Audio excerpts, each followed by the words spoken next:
Lisa had been working as a flight attendant for 12 years, and she thought she had seen everything. Today was supposed to be just another Tuesday morning flight from New York to Los Angeles. She was running through her usual pre-flight routine, checking the galley supplies and reviewing the passenger list on her tablet.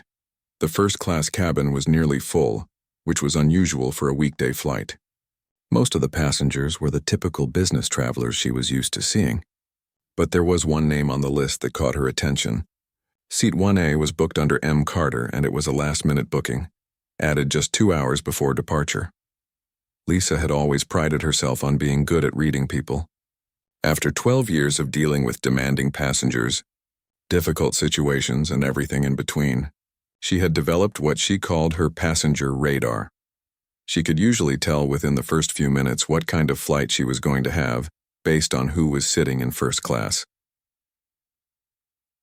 Captain Robert Mitchell was already in the cockpit, going through his pre-flight checks with his co-pilot, Danny Williams.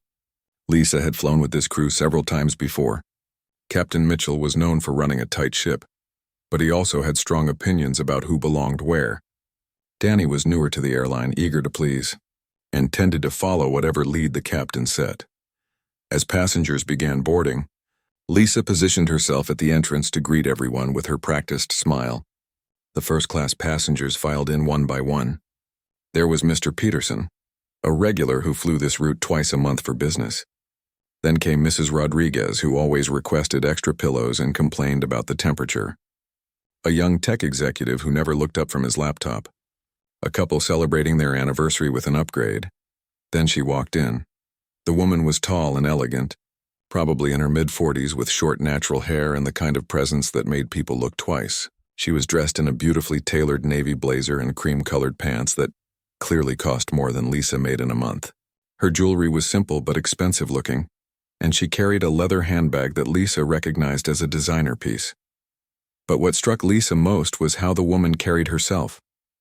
There was something about her posture, the way she moved through the cabin, that spoke of confidence and success. This wasn't someone trying to impress anyone. This was someone who belonged exactly where she was. "Good morning," the woman said to Lisa, her voice warm but professional. "I'm in 1A. "Of course, Ms. Carter," Lisa replied, checking her tablet. "Right this way."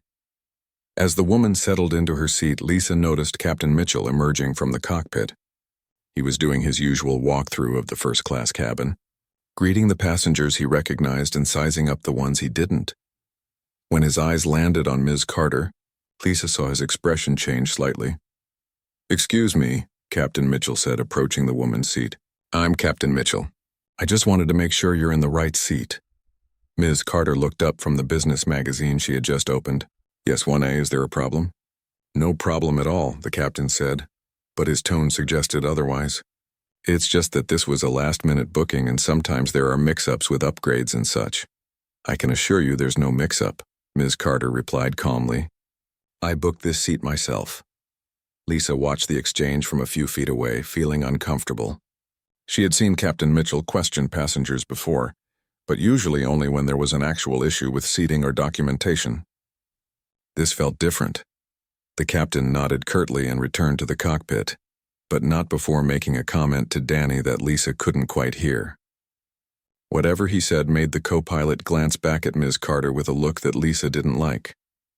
As the rest of the passengers boarded and Lisa went through her safety demonstrations, she found herself stealing glances at seat 1A. Ms. Carter was reading her magazine quietly, occasionally taking notes on a small notepad. She seemed completely unbothered by the captain's earlier questioning, but Lisa noticed that her jaw was set in a way that suggested she was more aware of the tension than she was letting on. Once they were airborne and Lisa began beverage service, she started in first class as always. She had developed a routine over the years, a friendly but efficient approach that most passengers appreciated. "What can I get you to drink today, Ms. Carter?" Lisa asked when she reached seat 1A.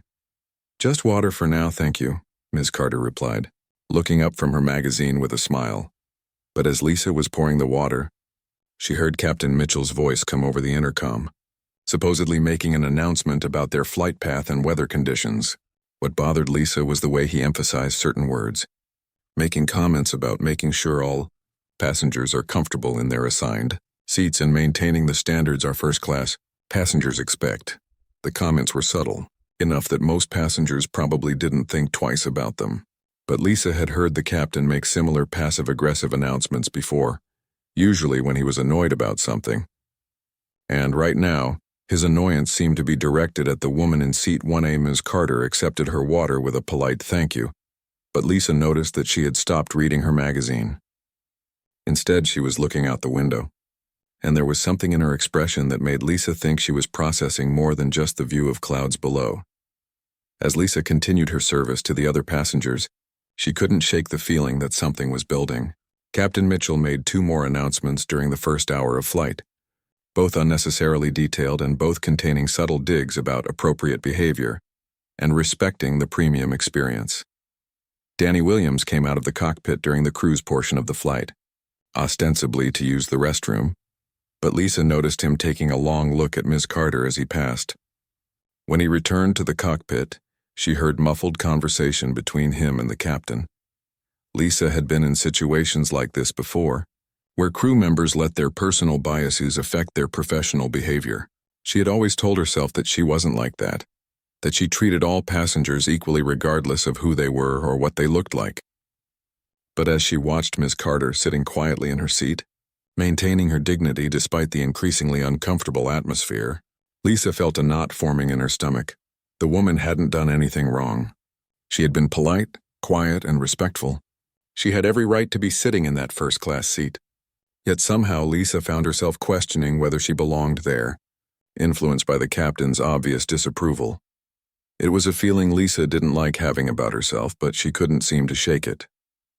And as the flight continued, she sensed that things were only going to get worse. Ms. Carter seemed to sense it too. She had put away her magazine and was now making notes on her phone, occasionally glancing around the cabin with the kind of observational attention that suggested she was documenting everything she was seeing and hearing. Lisa had no idea who she was dealing with, but she was beginning to suspect that Ms. Carter was someone who didn't take disrespect lightly, and that Captain Mitchell and Danny Williams might be about to learn that lesson the hard way.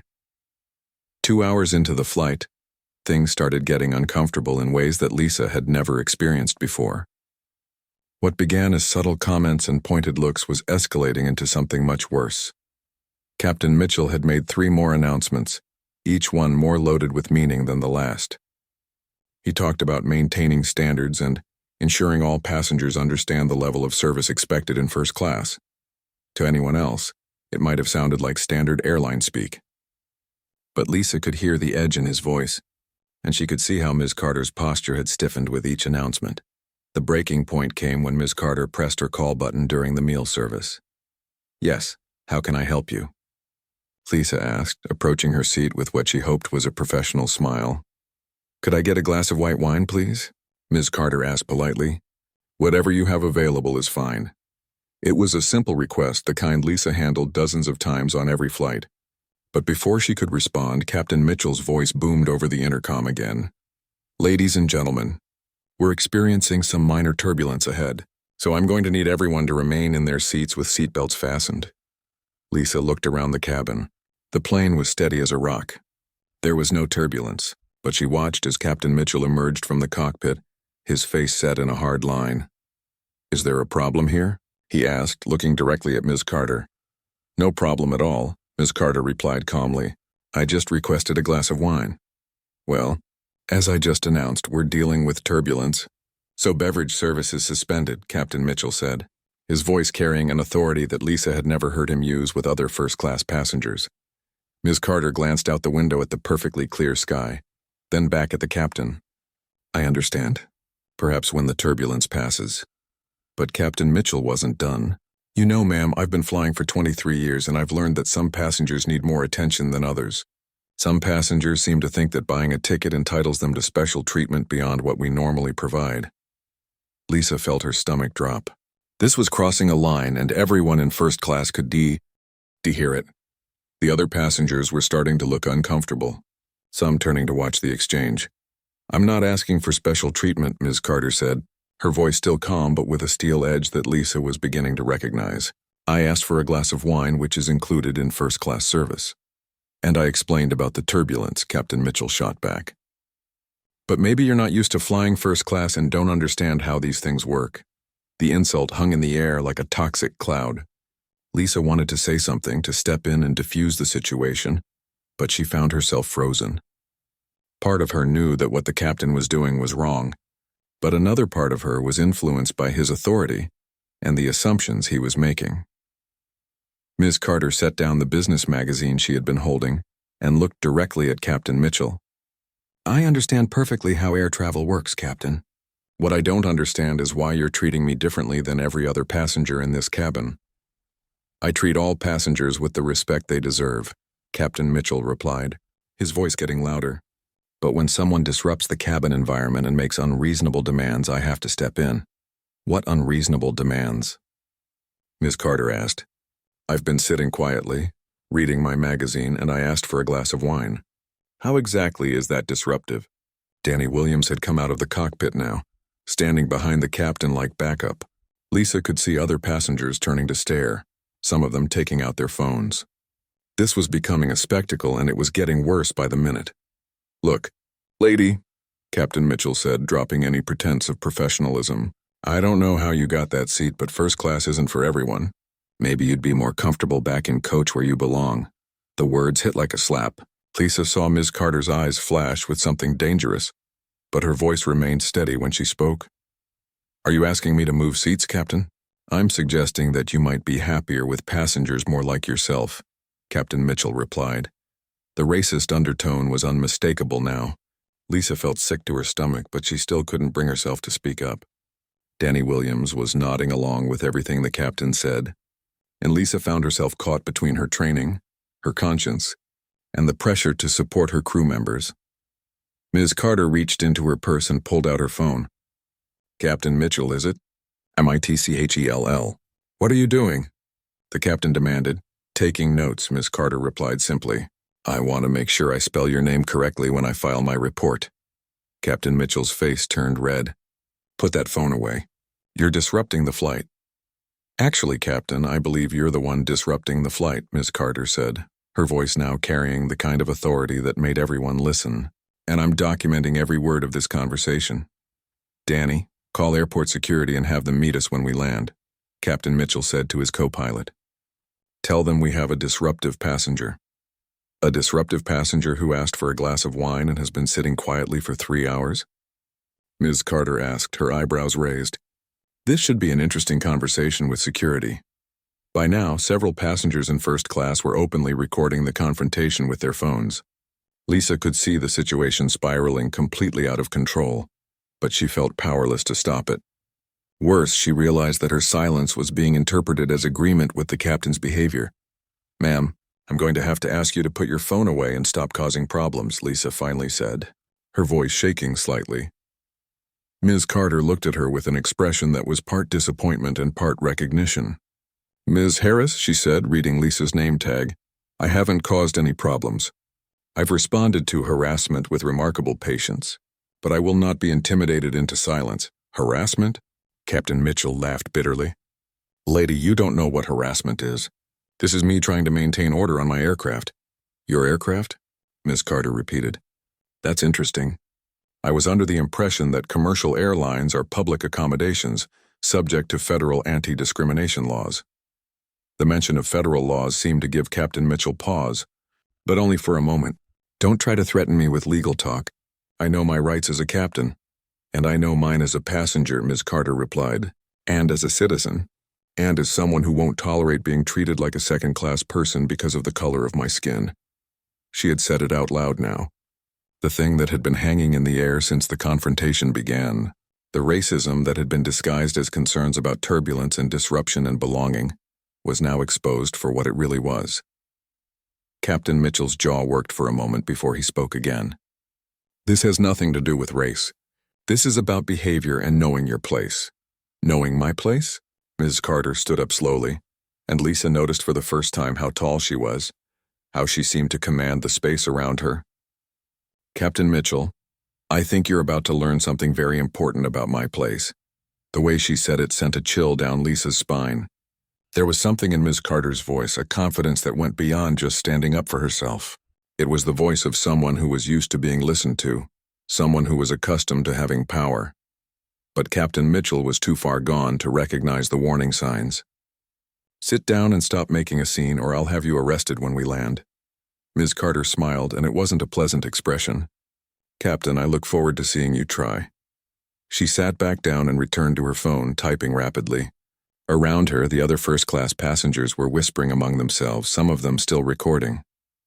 The atmosphere in the cabin had shifted completely, and Lisa could feel that something fundamental had changed. Captain Mitchell stalked back to the cockpit with Danny trailing behind him, but Lisa could hear them talking in heated whispers. She busied herself with cleaning up the galley, but she couldn't stop glancing at Ms. Carter, who was now making what looked like phone calls. Lisa had the sinking feeling that this flight was going to end very differently than any of them had expected, and that Ms. Carter was about to show them exactly what knowing your place really meant. Lisa was restocking the galley when she heard Ms. Carter's voice, calm and professional, speaking into her phone. What she heard made her stop what she was doing and listen more carefully.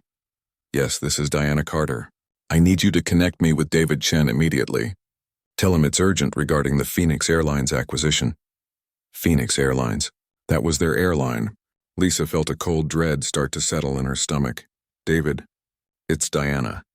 We need to talk about the due diligence findings. But first I need you to document something that's happening right now on Flight 447. Lisa couldn't hear the rest of the conversation, but she noticed that Ms. Carter was speaking with the kind of authority that came from being used to giving orders, not taking them. The way she mentioned an acquisition made Lisa's blood run cold. Was Ms. Carter somehow involved in business with Phoenix Airlines? 20 minutes later, the cockpit phone rang. Lisa could hear it from where she was standing, and she watched as Captain Mitchell answered it with his usual gruff confidence. "Mitchell here." "What? Are you sure? When did this?" "I see. Yes, sir, I understand." The change in Captain Mitchell's voice was immediate and dramatic. The arrogance and authority drained out of it, replaced by something that sounded suspiciously like panic. "Danny, get out here. Now," Captain Mitchell called to his co-pilot. Lisa pretended to be busy organizing snacks, but she was listening to every word as Captain Mitchell and Danny huddled near the cockpit door, speaking in urgent whispers. "That was headquarters," Captain Mitchell said, his face pale. "The passenger in 1A, her name isn't just M. Carter. It's Diana Carter, as in Diana Carter, CEO of Carter Industries." "So?" Danny asked, looking confused. "So Carter Industries is the company that's buying Phoenix Airlines," Captain Mitchell hissed. "She's not just any passenger, you idiot. She's about to become our boss." Lisa felt the world tilt around her. Diana Carter. She had heard that name before, in company newsletters and business news. Carter Industries was one of the largest tech conglomerates in the country, and they had been in talks to acquire Phoenix Airlines for months. The deal was supposed to be finalized within weeks. "Are you telling me," Danny said slowly, "that we just spent the last hour insulting and harassing the woman who's about to own this entire airline?" Captain Mitchell's silence was answer enough. Lisa glanced over at Diana Carter, who was still on her phone but was now watching the cockpit, with an expression that suggested she knew exactly what conversation was taking place. When their eyes met, Diana gave her a small, knowing smile that made Lisa's knees go weak. "What do we do?" Danny asked, panic creeping into his voice. "We apologize," Captain Mitchell said, straightening his uniform. "We apologize profusely and hope she's willing to forget this ever happened." Lisa watched as both men approached Diana's seat, their earlier arrogance replaced by obvious desperation. Captain Mitchell cleared his throat awkwardly. "Ms. Carter, we need to apologize for any misunderstanding earlier." Diana looked up from her phone with raised eyebrows.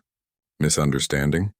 "Yes, well, sometimes in the stress of flight operations, communication can break down, and we may have come across as less professional than we intended." "Less professional," Diana repeated slowly. "Is that what you call telling a paying customer that she doesn't belong in first class and should move to coach where she belongs?" Captain Mitchell's face went through several color changes.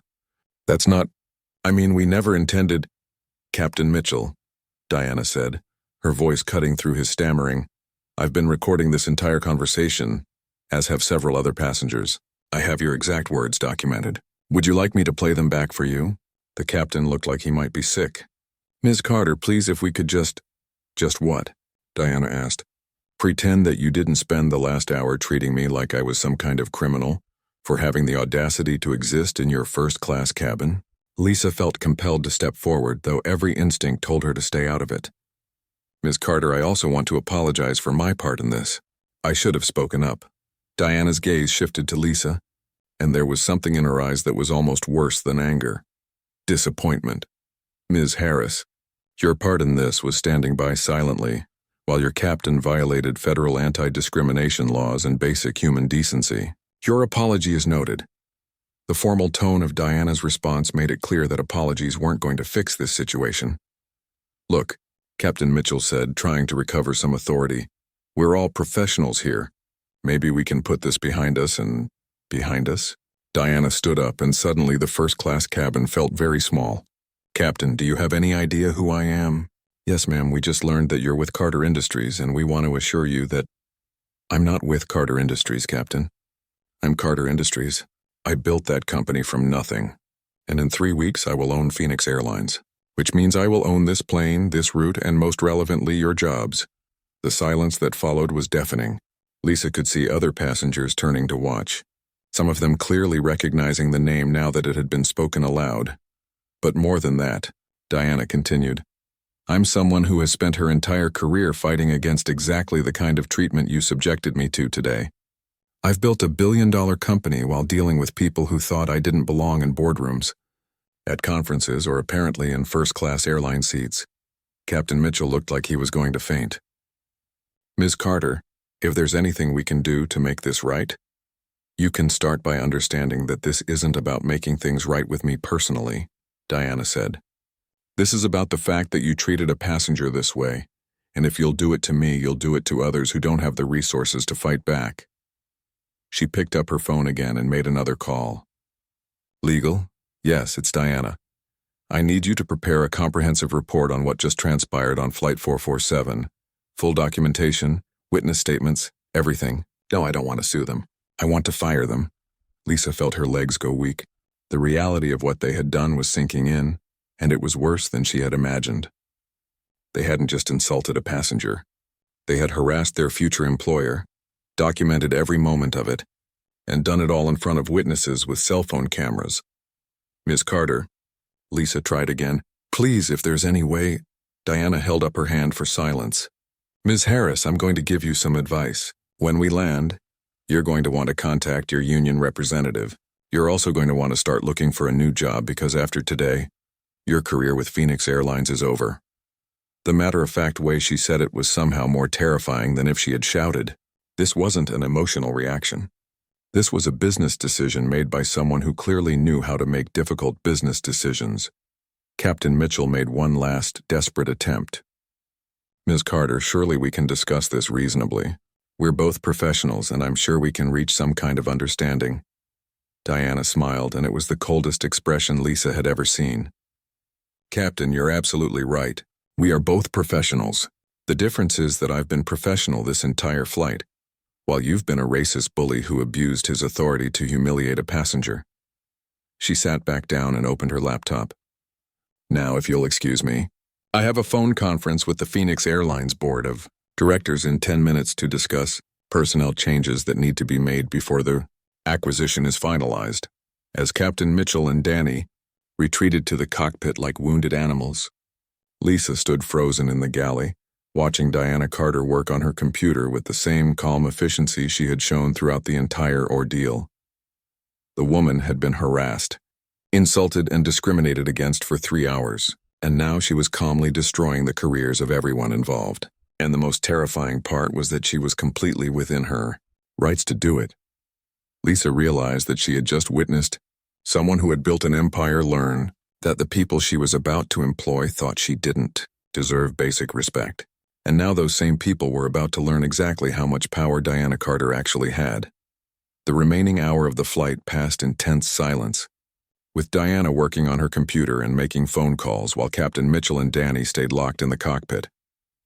Lisa couldn't concentrate on anything, knowing that her 12-year career was probably about to end because she had been too cowardly to stand up for what was right. As they began their descent into Los Angeles, Lisa couldn't help but wonder how different things might have been if they had just treated Diana Carter like any other first-class passenger. If they had simply brought her the glass of wine she had asked for. But it was too late for wondering now. In 30 minutes they would be on the ground, and Diana Carter would begin showing them exactly what happened when you underestimated the wrong person. The plane had barely come to a stop at the gate when Diana Carter's phone rang. Lisa watched from the galley as Diana answered with her usual professional composure. But there was an energy around her now that felt like a storm about to break. "Yes. I just landed," Diana said into her phone. "The documentation should already be in your inbox." "No, I want them terminated today, not tomorrow. I understand the process, David, but sometimes you have to move quickly to send the right message." Lisa felt her stomach drop even further. Through the cockpit door she could see Captain Mitchell and Danny huddling together, probably hoping that somehow this would all blow over. They had no idea what was coming. As passengers began deplaning, several of them stopped to speak with Diana.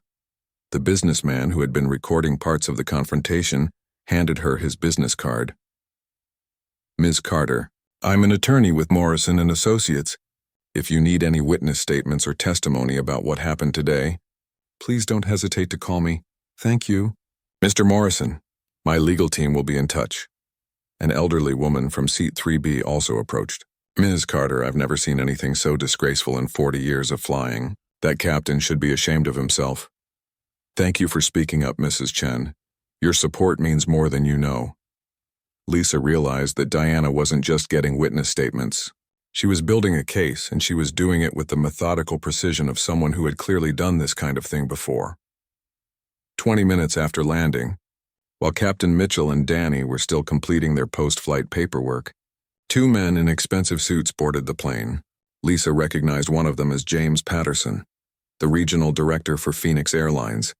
She had never seen the other man, but his demeanor suggested he was someone important. "Ms. Carter," Patterson said, approaching Diana's seat where she was still working on her laptop. "I'm James Patterson, regional director. This is Michael Rodriguez from our legal department. We came as soon as we got your call." Diana looked up from her computer. "Gentlemen, I trust you've reviewed the documentation I sent?" "Yes, ma'am. We have witness statements, audio recordings, and video evidence from passenger phones. We also have the cockpit voice recordings, which confirm everything you reported." Captain Mitchell emerged from the cockpit at that moment, his face brightening when he saw Patterson. "James, thank God you're here. There's been a terrible misunderstanding." "Captain Mitchell," Patterson said coldly, "please gather your personal belongings. Your employment with Phoenix Airlines is terminated effective immediately." The color drained from Captain Mitchell's face. "What, James, you can't be serious. I've been with this airline for 15 years. 15 years during which you apparently learned nothing about federal anti-discrimination laws or basic human decency," Rodriguez interjected. "Your actions today constitute gross misconduct, violation of company policy, and potential criminal harassment." "Criminal?"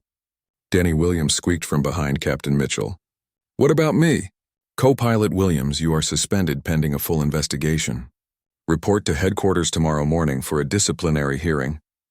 Lisa's hands were shaking as she listened to the conversation. Her turn was coming, and she knew it. "And Ms. Harris," Patterson continued, turning to face her, "you're required to report for a disciplinary hearing tomorrow as well.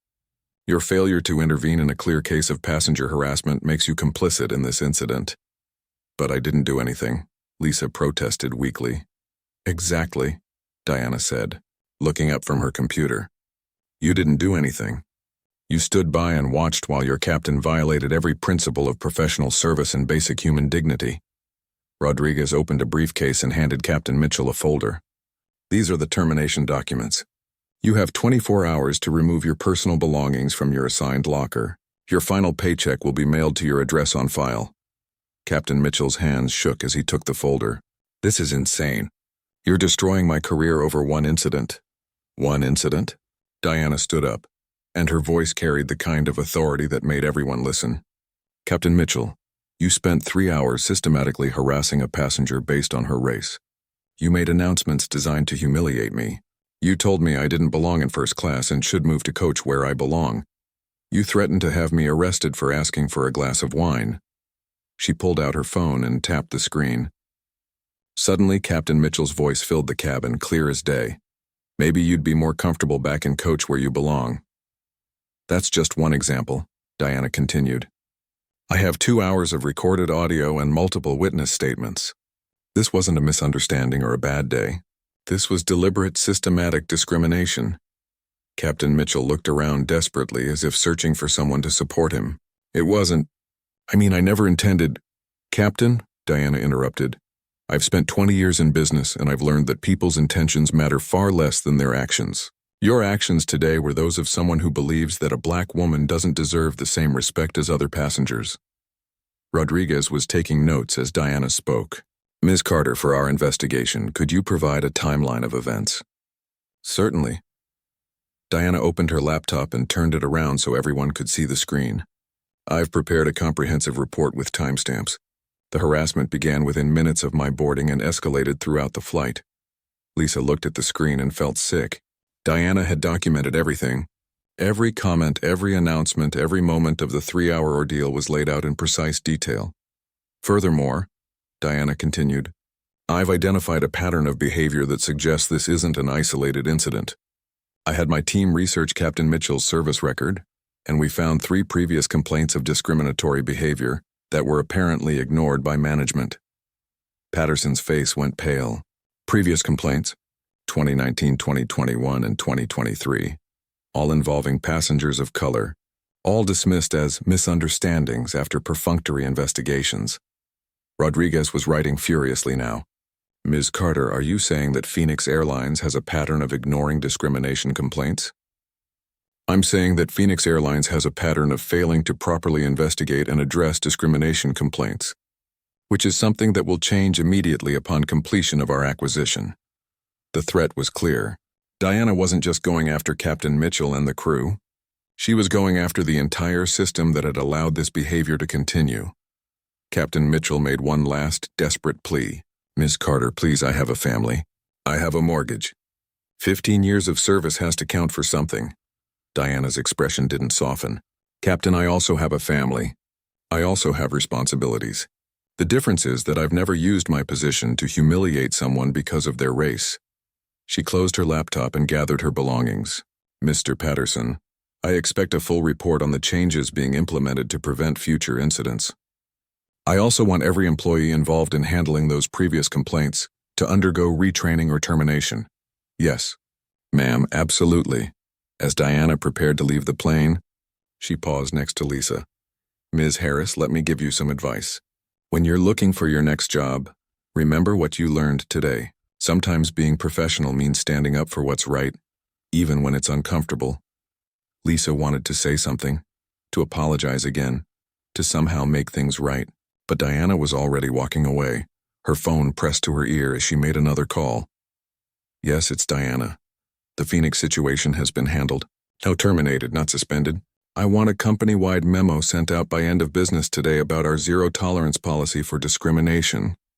As her voice faded down the jet bridge, Lisa was left standing in the empty first-class cabin, facing the end of her career and the knowledge that she had been complicit in something that she would regret for the rest of her life. Captain Mitchell was still standing there, holding his termination papers, looking like a man who had just watched his world collapse. How was I supposed to know she was important? He asked no one in particular, but that was exactly the point. Diana Carter shouldn't have had to be important to deserve basic respect and professional treatment. She should have been treated with dignity simply because she was a human being and a paying customer. And that was a lesson that Captain Mitchell, Danny Williams, and Lisa Harris were going to carry with them for the rest of their lives, whether they learned from it or not. By the time the cleaning crew arrived to prepare the plane for its next flight, word of what had happened was already spreading through the airline industry. Diana Carter had just sent a message that discrimination would not be tolerated, and she had the power to make that message stick. The real question now was whether other employees would learn from Captain Mitchell's mistake, or whether they would need their own harsh lesson in the consequences of letting prejudice override professionalism. 6 months had passed since Flight 447, and the airline industry was still talking about what had become known as the Carter incident. For Lisa, those 6 months had been a journey through consequences, reflection, and ultimately, an opportunity for redemption that she never expected to receive. The disciplinary hearing had been brutal. Lisa sat across from a panel of executives as they reviewed video footage, audio recordings, and witness statements. She watched herself stand silently while Captain Mitchell harassed Diana Carter, and she felt ashamed in ways she had never experienced before. Ms. Harris, the lead investigator, had said, "Your silence during this incident constitutes a failure to uphold the basic principles of customer service and human dignity that this airline claims to represent." Lisa had expected to be fired on the spot. Instead, Diana Carter herself had made an unexpected intervention. "I'd like to propose an alternative to termination for Ms. Harris," Diana had said during a conference call with the disciplinary panel. "I believe people can change if they're given the right opportunity and motivation." The offer was unprecedented. Lisa could keep her job if she agreed to a demotion from first-class service to economy, completion of an extensive diversity and sensitivity training program, and 6 months of probationary status. Most importantly, she would be required to spend 1 day a month working with Diana Carter's foundation, which focused on combating workplace discrimination. It was a humbling offer, but Lisa had accepted it gratefully. The training program had been eye-opening in ways Lisa hadn't expected. She learned about unconscious bias, the history of discrimination in aviation, and the real impact that casual racism had on people's lives. But the most powerful part was listening to stories from other people who had experienced what Diana Carter went through. "I once had a flight attendant ask me 3 times if I was sure I was in the right seat," shared Patricia Williams during one of the training sessions. "I was flying first class to my father's funeral, and instead of focusing on my grief, I had to spend the entire flight proving that I belonged there." Stories like Patricia's helped Lisa understand that what happened on Flight 447 wasn't an isolated incident. It was part of a larger pattern of discrimination that people of color faced every day, often in subtle ways that others didn't notice or chose to ignore. Meanwhile, the acquisition of Phoenix Airlines by Carter Industries had been completed ahead of schedule. Diana Carter had moved swiftly to implement changes throughout the company. The first change was a complete overhaul of the complaint process. Every discrimination complaint would now be investigated by an independent third party, with findings reported directly to Diana's office. The days of sweeping complaints under the rug were over. The second change was mandatory training for all employees, from baggage handlers to senior management. But this wasn't just a video they had to watch once. It was an ongoing program with quarterly sessions, real-world scenarios, and regular testing. The third change was the most significant. Diana established a zero-tolerance policy for discrimination. One verified incident would result in immediate termination, regardless of seniority or position. Captain Mitchell had tried to find work with other airlines, but word of his termination had spread throughout the industry. No major carrier would hire him. He eventually found work as a flight instructor at a small regional training school, making a fraction of his former salary. Danny Williams had undergone his own disciplinary process and managed to keep his job, but only after completing the same training program as Lisa and accepting a reduction in rank and pay. The experience had shaken him badly, and he became one of the most vocal advocates for the new training programs. "I realized that I was following Captain Mitchell's lead without thinking about what was right," Danny had told Lisa during one of their required counseling sessions. "I was so focused on advancing my career that I forgot about basic human decency." For Lisa, the most difficult part of her transformation came during her monthly work with Diana's foundation. She found herself face-to-face with people who had experienced discrimination in ways that made Flight 447 seem mild by comparison. "The thing about discrimination," explained Dr. Janet Brooks, the foundation's director, "is that it's not just about the individual incident. It's about the cumulative effect of 1,000 small humiliations that tell someone they don't belong." Lisa began to understand that her silence on Flight 447 wasn't just a failure to help one passenger. It was part of a system that allowed discrimination to flourish through inaction and indifference. The real test came 8 months after the incident, when Lisa was working an economy flight from Chicago to Miami. She noticed a young black man in row 15 being questioned aggressively by her colleague. "Kevin Roberts, about his ticket, sir. This is a premium economy seat." And I need to verify that you actually paid for the upgrade, Kevin was saying loudly enough for other passengers to hear. The young man, who looked to be in his 20s and was dressed in a business suit, handed over his phone showing his boarding pass. As you can see, I booked this seat when I purchased my ticket. Kevin studied the phone with exaggerated suspicion. Sometimes people try to change seats without authorization. I'm just making sure there's no mistake. Lisa felt her stomach clench as she recognized the familiar pattern. This was exactly how the harassment of Diana Carter had begun, but this time she wasn't going to stand by and watch. Kevin, Lisa said, approaching the row, is there a problem here? Just verifying this passenger's seat assignment, Kevin replied, still holding the man's phone. Lisa looked at the boarding pass on the phone's screen. It clearly showed seat 15A Premium Economy, with all the proper confirmations. Everything looks correct to me. Sir, I apologize for any confusion. Can I get you something to drink? Kevin shot her a look that clearly said she was overstepping her bounds, but Lisa didn't care. Actually, Kevin, I think there are some passengers in economy who need assistance. I'll handle Premium Economy. It was a polite but firm way of removing Kevin from the situation, and the young passenger understood exactly what had happened. Thank you, he said quietly as Lisa helped him stow his carry-on bag.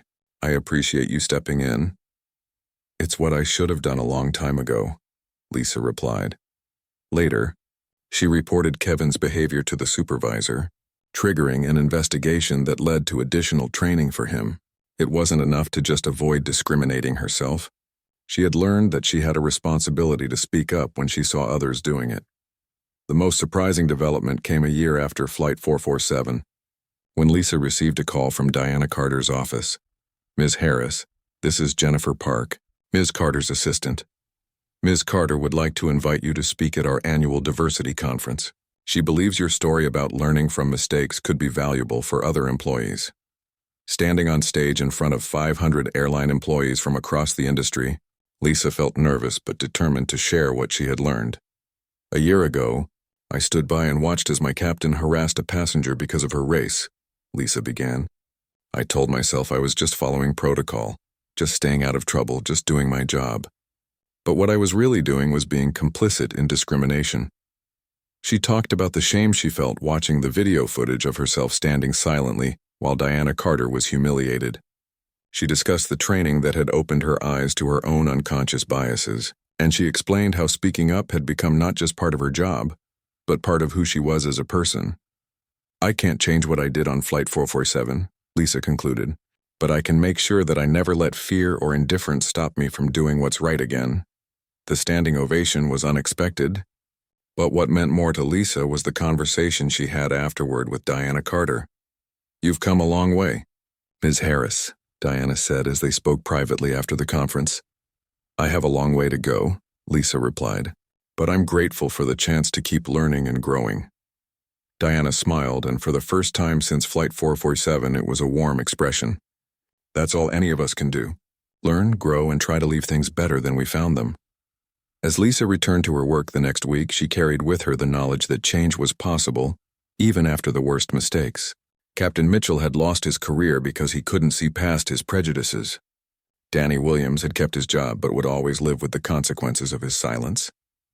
Lisa had been given something rarer, a second chance to become the person she should have been all along. Phoenix Airlines, under Diana Carter's leadership, had become a model for diversity and inclusion in the airline industry. The changes implemented after Flight 447 had been adopted by other carriers, creating a ripple effect throughout aviation. But perhaps the most important change was in the individuals who had learned that staying silent in the face of discrimination wasn't neutrality, it was complicity, and that speaking up for what's right, even when it's uncomfortable, was not just a professional obligation but a human one. Flight 447 had ended with consequences and firings and public shame, but it had also begun something more important, a transformation that proved people could change, systems could improve, and that sometimes the worst incidents could lead to the most meaningful progress. Diana Carter had gotten her revenge, but it wasn't the petty kind. It was the kind that changed an entire industry for the better.